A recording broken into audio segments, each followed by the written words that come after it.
Gaano nga ba kagaling ang former PBA MVP at former face of the PBA na si Big Game James Yap? Okay, so James Yap or si James Carlos Agravante Yap Sr. is born on February 15, 1982 sa Escalante, Negros Occidental. Ang nickname niya ay Big Game James or Man with a Million Moves. He is a 6'3 guard who plays the shooting guard position and sometimes small forward, pero mainly shooting guard talaga yung nilalaro ni James Yap. He was drafted as the second overall pick by the Pure Foods Tender Juicy Hot Dogs noong 2004. And naglaro nga siya for the Pure Foods franchise from 2004 up to 2016. He was traded to the Rain or Shine Elasto Painters from 2016 hanggang 2023, and then naglaro siya for the Blackwater Bossing noong 2024 up until his retirement, or actually hindi pa official retirement, medyo wala, free agent siya ngayon. Sabi niya hindi pa daw siya retired despite him being 40 years old na. Kaya babasahin ko lang yung mga major accolades ni James Yap. He's a two-time PBA Most Valuable Player from 2005 and 2006 and 2009 to 2010 season. He's a 7-time PBA champion, lahat with Pure Foods franchise. He is the 4 times PBA Finals MVP. He is a PBA Best Player of the Conference noong 2009 to 2010 Philippine Cup. He's an 18-time PBA All-Star, PBA All-Star Game MVP noong 2012. He's a 3 times Mythical First Team, 1-time Mythical Second Team, PBA All-Rookie Team noong 2005.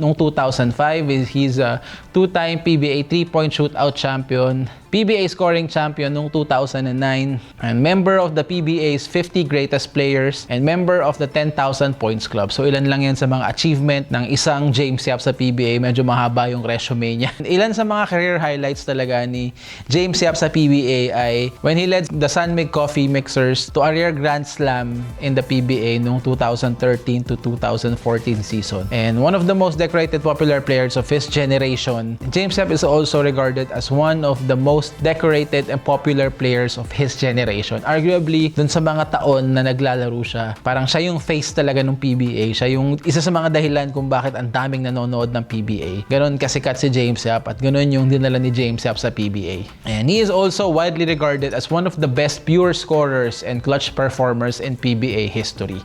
So, pag-usapan natin si James Yap. Actually, si James Yap, he is actually my favorite player growing up. Napanood ko siya nung grade 5 ako sa UE pa siya naglalaro nun.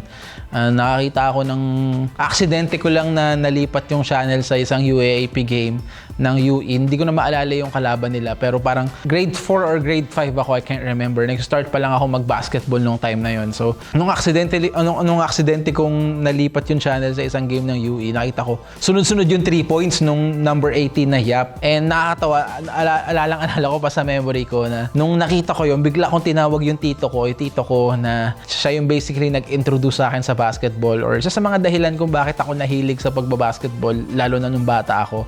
Tinawag ko siya. Sabi ko, parang tito, panoorin mo to, tapos pinanood namin parehas. Parang sunod-sunod nga yung 3 points niya. Hindi ko maalala kung ilang 3 points yung na-shoot niya nung time na yun. Hindi ko maalala kung sino yung kalaban, pero dun lang siya tumatak talaga sa akin. And from that point on, parang naging idol ko na si James Yap. Sinundan ko na yung bawat galaw ni James Yap, lalo na nung pumunta siya sa PBA. Yun nga, one of the reasons kung bakit number 18 talaga yung sinusuot ko ng jersey, aside from other personal reasons, ay malaking dahilan ay si James Yap talaga nung umpisa. So, ganun yung impact ng isang James Yap sa akin growing up. Years passed by, nag-high school na ako, nag-start na akong maglaro ng varsity basketball, medyo organized basketball. At the same time, nauuso na rin nung time ko yung mga dumadayo-dayo, mga ligang barangay, and dumadayo ng ibang lugar, nakikipagpustahan. Si James Yap, basically, pinattern ko talaga yung playstyle ko kay James Yap. Talagang childhood hero ko siya eh. Kumbaga sa NBA, I'm a Kobe guy, and then sa local, James Yap talaga ako. Those two guys, si Kobe Bryant at si James Yap, ang pinaka nag-shape kung nung basketball inside me. So yun, share ko lang ng konti. So James Yap is an elite shot creator with a deep arsenal. Kaya niya mag-pull up, meron siyang floater, kaya niyang tumira sa 3 points. Hindi lang from 3 points, but from like Steph Curry range. He was pulling up from that range before Steph Curry. So, James Yap, meron din siyang mga one-hand floater, meron din siyang hang time, kaya dahil malaki yung kamay niya, plus meron siyang hang time, ang ganda ng floater niya kasi pag nagfo-float siya, kaya niyang iiwas yung bola sa ere sa mga defender. Dahil nga ang laki ng kamay niya, tapos may hang time pa siya, diba? So pag umangat siya, kaya niyang iiwas ng ganun, din na-shoot niya pa. Yun yung isa sa mga unique na skill set na meron si James Yap, aside from his unlimited range and yung clutch gene nga niya, lalo sa big moments, lalo na kapag mga crucial or mga buzzer beater, kailangan mo ibigay yung bola kay James Yap and siya yung gagawa. And yun nga, yun yung playstyle ni James Yap. Lahat ng klase ng move offensively meron siya. And mahihirapan kang bandayan siya dahil nga meron siyang pomoste, meron siyang mid-range, meron siyang step back, meron siyang floater, meron siyang kaya niyang maging slasher, meron siyang mga one-hander na kaya niyang iwas-iwas sa ere, and then meron siyang step back na medyo deadly, kaya niyang pumula from anywhere on the court. So yun yung dahilan kung bakit naging sobrang deadly ng isang James Yap nung prime niya. At grabe rin talaga yung clutch gene niya. Maraming mga players na, okay, magaling, shooter, pero pag clutch gene, naniniwala ako na ang clutch gene ay unique sa isang tao eh. Hindi lahat meron, di ba?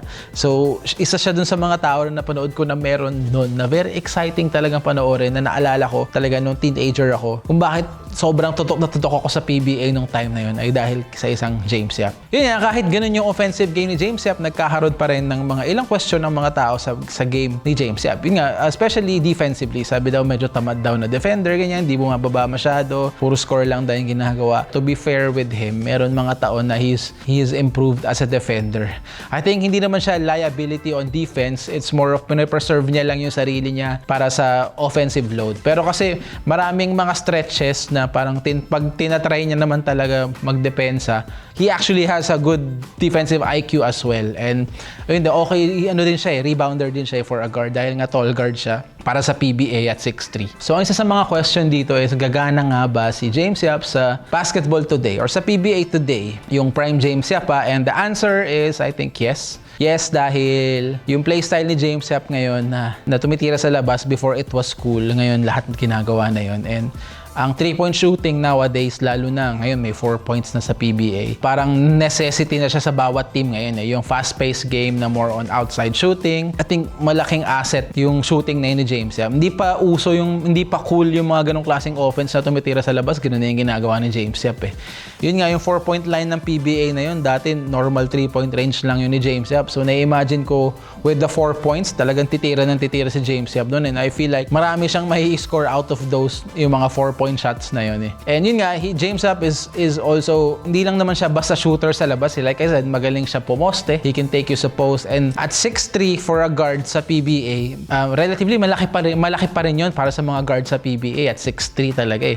Ang mga guard sa PBA is mga 6'2", 6'1", 6 feet, below 6 feet pa rin. Meron pa rin mga ganun. Although, lumalaki na yung size ng mga players, pero he's still considerably bigger compared sa mga guard sa PBA. So, doon magagamit niya yung post-up moves niya. And the fact nga na sobrang dami niya kasing galaw eh. The man with the million moves nga eh. May hirapan ka talagang bantayan siya even in today's defensive schemes. Dahil nga sa sobrang complete package ng galaw niya, he's a player na hindi mo alam yung gagawin niya pag binantayan mo eh. So, kung effective nga ba siya in today's game? Yes. Isa sa mga regrets ko or nakakalungkot siguro na hindi natin na-witness is hindi siya masyadong nakapaglaro sa national team.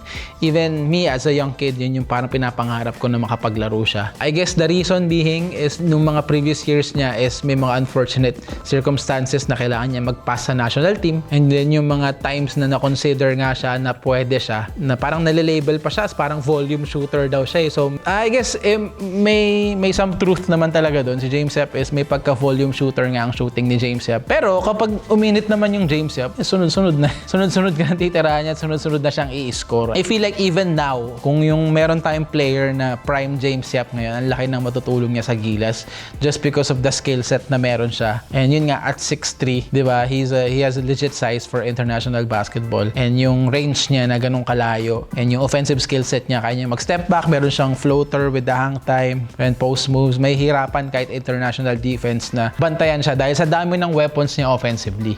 And yun nga, yun talaga yung isang maganda sa James Yap, lalo na yung pag mga crucial na situations. Kunyari, stagnant na yung offense mo, bigay mo lang yung bola sa kanya, kaya niyang may gawin na something. Sabi nga, kahit anong anong defense ang ibigay mo kay James Yap, may titira at matitira niya yung bola sa kahit papaanong way. So yun yung maganda sa isang James Yap. So balikan lang natin yung question ng video na to. Gaano nga ba kagaling ang isang James Yap? He's very elite, very good. One of the best players to ever do it sa PBA. One of my favorite players personally, no bias, but he is still one of the greatest players to ever play in the PBA. One of the best guards, one of the best offensive guards talaga to ever play in the PBA in terms of skill set and yung arsenal. Overall talaga na offensive weapon si James Yap. So yun, let me know down in the comments kung anong tingin nyo kay James Yap, kung agree ba kayo sa mga sinabi ko, at kung meron pa kayong ibang assessment tungkol kay James Yap, let me know down in the comments and i-replyan ko kayo for sure. And then yun lang for this video. Peace.